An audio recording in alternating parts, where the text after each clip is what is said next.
这是淞沪会战中的最后一支孤军，没有支援，没有明天。其中大多是连枪都拿不稳的新兵蛋子，但他们硬是扛住了日军4天4夜的猛攻。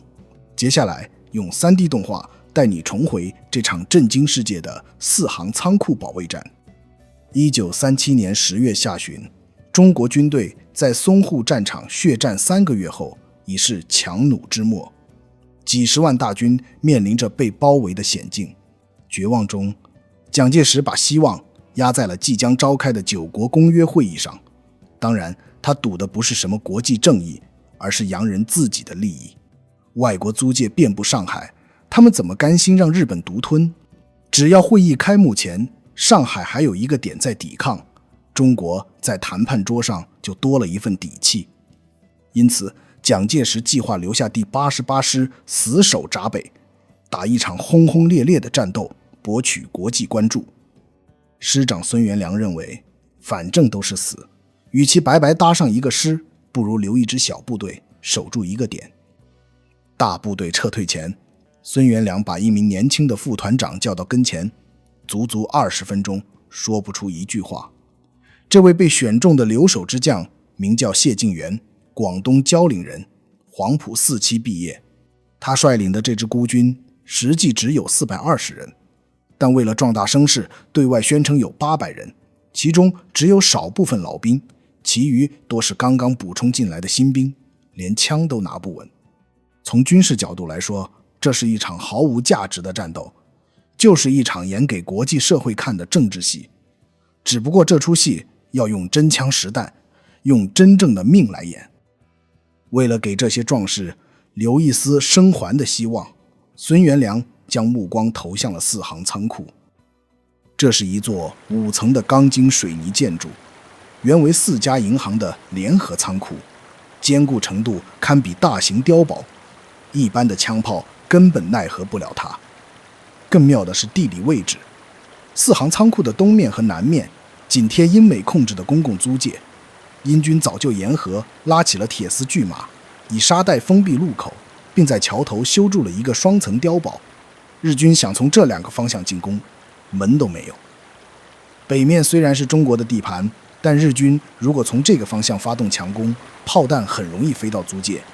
更要命的是，东南方向还有2个英国公司的巨型煤气罐，储存着30万立方米的天然瓦斯，万一打爆了，整个租界将陷入一片火海，必然引起严重的国际纠纷。所以日军只能选择西边作为主攻方向。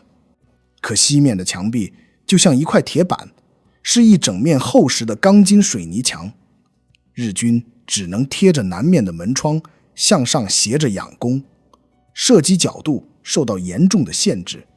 从战术上看，仓库4面被围，背水无援，是个绝地。但从地缘优势来说，4行仓库等于把整个租界都绑上战车，让他们充当中国守军的盾牌。10月27号夜晚，谢晋元带着420人悄悄进驻4行仓库。他详细勘察了地形后，立即指挥布防。首先放火烧掉西面和北面的紧邻房屋，清理出射击视野，接着就地取材，用仓库里的杂粮、小米装成麻包，将底楼的门窗全部封死。2楼以上的门窗则堵一半留一半，既能防守又便于射击投弹。仓库内的防御工事厚达3米，即使日军的大炮能打穿钢筋水泥墙，剩余的冲击力也穿不透这么厚的麻包层。此外，谢晋元还亲自率领敢死队在苏州河2侧构筑沙袋工事，仓库门前埋设了反坦克钢轨，防止日军从租界偷袭。武器弹药方面也不用愁，4行仓库本来就是88师的司令部所在地，存储着充足的粮食、弹药和饮用水。88师撤退时特地留下了27挺轻机枪、4挺重机枪以及数百箱手榴弹。兵力部署方面，第3连守在左翼的交通银行附近，第2连负责核心的4行仓库，并在周边布防，第1连作为辅助守在右翼。此外，屋顶部署了2挺机枪，负责防空。精心的准备后，800壮士严阵以待。日军很清楚4行仓库是钢筋水泥建筑，光靠普通步兵根本啃不动，必须用炮火开路。于是专门调第10大队负责攻坚，该大队共有500多名士兵，配备了数门榴弹炮、平射炮以及2辆装甲车。大队长土师喜太郎曾担任战舰炮术长，能精确控制各种火炮的威力。10月27号下午，日军率先派一支50多人的小队从西边发起试探性进攻。交通银行的3连与其短暂的交火后，佯装不敌，撤回仓库。日军见状，以为中国守军不堪一击，立即追击到仓库外围。而在西南方的角落里，有一座旧时的碉堡，主要用于防范租界的西方列强，所以射口是朝南开，并不能从正面阻击日军的进攻。当日军摸到仓库附近时，1连4班早就埋伏在地堡里，待敌人一个个走进口袋后，立马开火堵住后路。一闻枪声，仓库里的守军探出身来，朝着敌人就是一顿狂扫。在前后夹击下，日军上天无路，入地无门，全被打成了筛子。几个小时后，300多个日军有组织地发起进攻，吸取了上次的教训。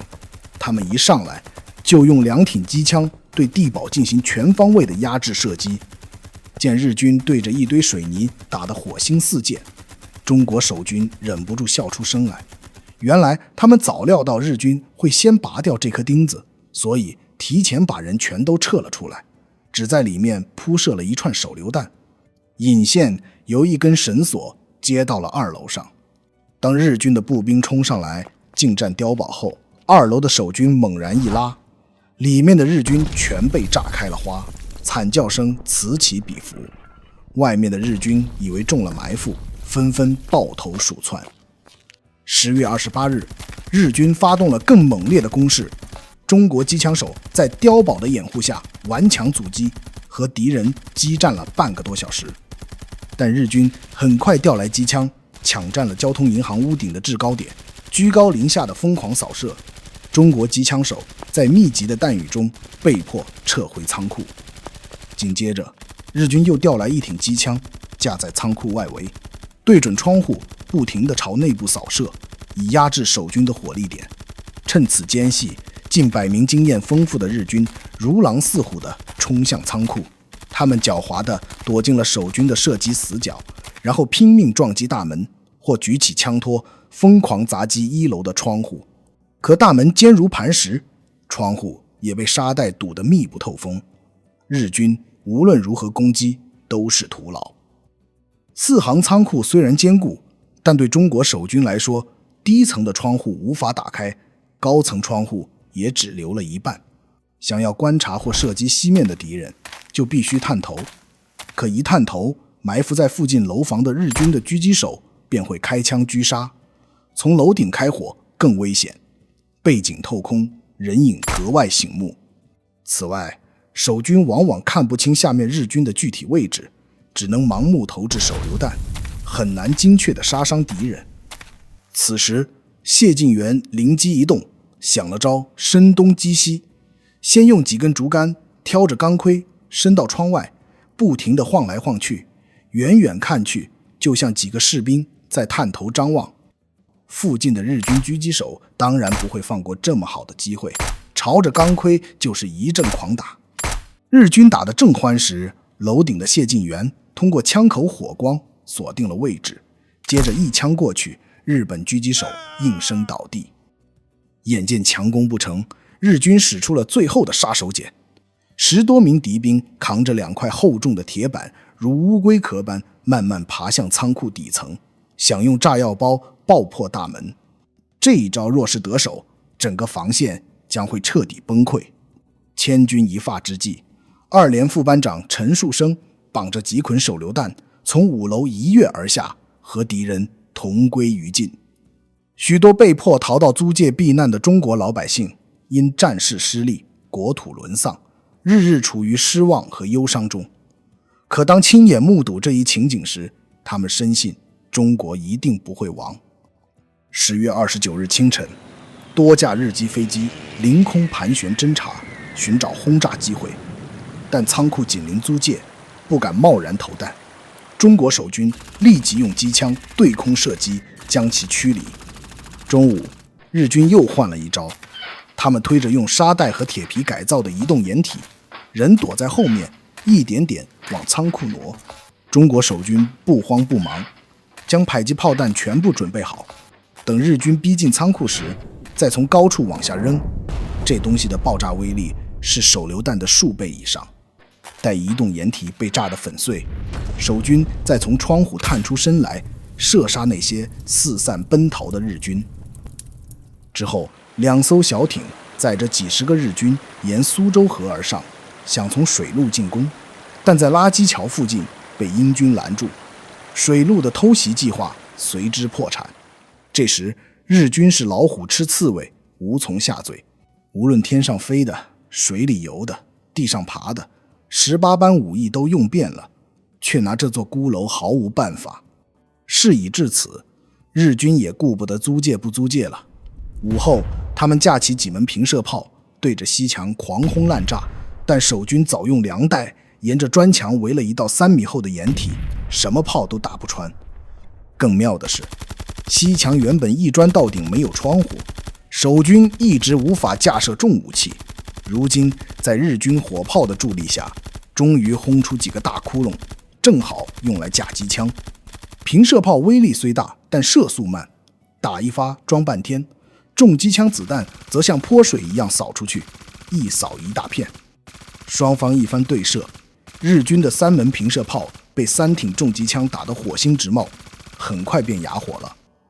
此后，日军派来一辆掘土机，试图在西墙开挖地道，从底部突破，并派坦克猛冲墙面，但4行仓库坚固无比，不是一时半会儿就能攻破的。傍晚时分，天色渐暗，日军又派一股主力发动偷袭。对此，谢晋元早有准备。